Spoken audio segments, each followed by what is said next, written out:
Thank you very much. It looks like we are in for a race for time, but I will try to maintain to the 3 minutes, which I doubt is possible, but I will try.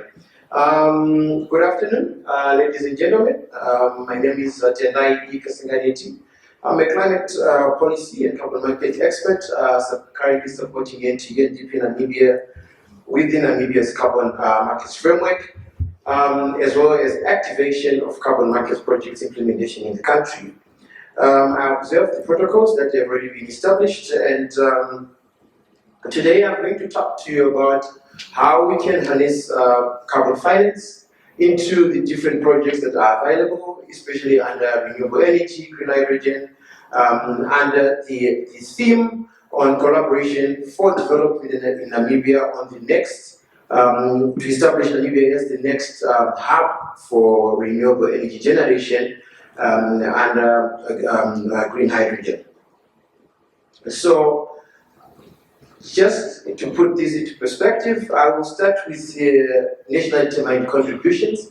That has already been illustrated earlier by Mr. Riega Tunga from the Ministry of Environment, Forestry and Tourism, where we have got an ambition as a country to establish a regional lead in energy generation, as well as in green hydrogen production, as well as other byproducts such as ammonia. And our NDC is national itemized contribution is clearly positioned to poise Namibia as the next generator of renewable energy electricity generation, where we see that within our NDC, Namibia targets to offset or to reduce its emissions by around 11.9 million tons of carbon dioxide equivalent. And of those 11.9 million tons, about 3.6 will be under the generation of renewable energy. And of the 3.6, about 2 million tons of carbon dioxide equivalent will be under renewable energy and green hydrogen. So what that means or translate, it means that there is need for more financing, and then that will look at around the 15 billion that is being targeted or that is being earmarked for resource mobilization. Just for renewable hydrogen, we're looking at around 1.58 billion US dollars to be able to implement this. So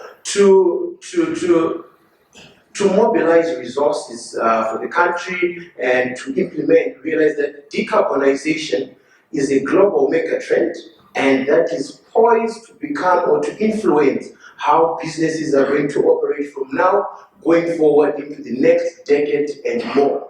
And there are various ways and methods that which we can be able to raise our finance, mobilize finance to implement different and various projects. We have had indications of how the green hydrogen villages are poised to become the next hubs of green or low carbon industries. And how do we enable this to be established? Because we are currently sort of like looking for financing around the green hydrogen. So there are different forms of financing that we can work with. We've got green bonds that have been alluded. Benfido is already looking to work into it. Different and various means of climate finance that Environmental Investment Fund is successfully handling and doing resource mobilization in all aspects of the green and climate landscape. And I'm here to talk about carbon credits, and I'm going to try to explain to you or show you how carbon credits and the national market mechanism under carbon trading can be used, or we can harness them as a country to trade and access technologies. So carbon credits are certificates. A carbon credit is a certificate that represent a reduction of 1 metric ton of carbon dioxide or its equivalent. So we call it a carbon dioxide equivalent. And these credits are generated by various emission reduction projects, such as those focused on renewable energy, reforestation, waste management, as well as any other projects such as clean waste to energy. So a single carbon credit can be able or can be calculated to say after you release 1,000 tons of carbon dioxide equivalent, then you can be able to say you've got the 1 carbon credit, and within that credit, we can attach a value based on the additionality and integrity of that specific credit that we have generated. And we look forward that we can be able to harness this new trend and access carbon finance with it. So, how big is the global market for carbon credits, and how can we work around it? So you realize that the global carbon market is driven by public perception, is driven by policy, is driven by need and appetite for carbon credits, and is also driven by the generation or generation of credits within the developing countries as they are generating or creating projects for uptake.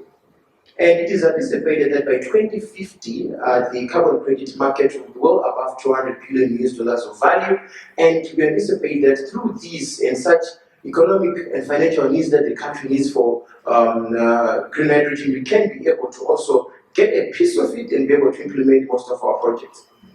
And under carbon, the global carbon market, we realize that the market trends are shifting towards renewable energy, and renewable energy is poised to become the next big thing in generating what we call renewable energy credits, and these are calculated based on carbon credits. So carbon credits can allow for a carbon market mechanism to be established within the country, and it has already been established in Africa at large, and we look forward that we have positive social, positive ecological, and climate change mitigation impacts and benefits to the community and to the country at large. And this is not only being implemented in Namibia, but this is being implemented at a global level, and Africa is trying to get hold of the low-hanging fruit on how we can be able to access this. Thank you. I'll skip and not explain some of the elements. So you realize that there are two ways in which you can harness or work around carbon markets. They are what you call voluntary carbon markets, and there is the Paris Agreement Article 6 that you can also use to work under this. So under voluntary carbon markets, it is actually expected that we grow the African voluntary carbon market 90-fold from mitigation of around 300 million tons of carbon dioxide equivalent to around 2.5 gigatons of carbon dioxide equivalent. And Namibia is also targeting this, as we anticipate that we are trying to target a reduction of about 11.9 million tons of carbon dioxide equivalent in terms of reductions. So by implementing this, we create so many economic opportunities, and it is anticipated by 2030 we have about 30 million jobs that will be established and that will come out of this. So there is an African Carbon Market Initiative, which we've been in discussions with, and is currently supporting different players, and we hope we're going to make it even around green hydrogen and how we can work to establish markets, to mature markets, and to develop high-value carbon credits with high integrity and with social additionality so that our communities can be able to benefit from this.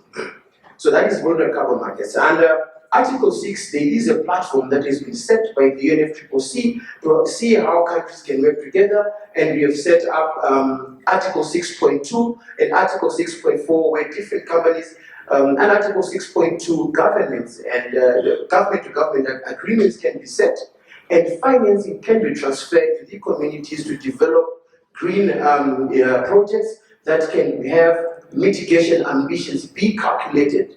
And at the same scale, Article 6.4 is also providing a global market in which carbon credits can be traded or transferred. Here's just an illustration of how about 18 countries, in developing countries, have developed various projects around methane, renewable energy, and etc. But you realize that under Article 6, there has not been any project on green hydrogen, and we look forward that Namibia will be the first to implement this. I will skip this slide since my time is limited, but I'll also talk about what is there in Namibia and what is being created for the country. Namibia has the national determined contributions that has been set. We also have the Namibia Carbon Markets Framework that has been set and is going to be approved by Cabinet. We also have got a low carbon emissions regulations that is coming to enhance and support implementation of this, and we've got an MRV system that has been set. We're looking forward for private investments, partnerships, and creating opportunities within the Namibian economy on how we can harness carbon markets for implementation. In support of this, we've got the Namibia's carbon markets registry that has been set, and you don't have to struggle to see how can you develop projects around renewable energy, around forestry and other projects, because we'll be able to provide this service to the people. Lastly, I would like to also sort of like, it's more like a campaign, but just to indicate what is there and what is your next step as you go forward. Why this is important is that I was requested to talk on how we can harness renewable energy in green hydrogen and work around the mix. But carbon credits cannot only be generated by renewable energy, but any other projects in waste, forestry, composting, e-vehicles, green hydrogen vehicles in other markets. So what this means is we've got an institutional arrangement that has been set, and we are going to have the Ministry of Environment, Forestry and Tourism has set a framework in which we can work under Article 6.2, 6.4 carbon markets, and there is a framework in an institution where you'll be able to go to get more information on how you can be able to implement your projects, get your projects registered, get your projects authorized, get your projects evaluated and audited, and this has all been done through the support of the United Nations Development Program, Namibian country office. I had put in a model, I don't know if you presented it, but the model was just going to show how can you also develop a model that includes carbon finance as an option or as a mix of financial sources to support development of a carbon project. And some of the green hydrogen projects are still being developed, different green hydrogen villages are being developed. So there are different models on how we can enhance or improve our source of revenue or capital injection into the different projects that we need to implement, and we can develop different financing models that have got carbon finance in them in different sectors of the economy. I'm really tight on the time. I would have said more, but thank you very much.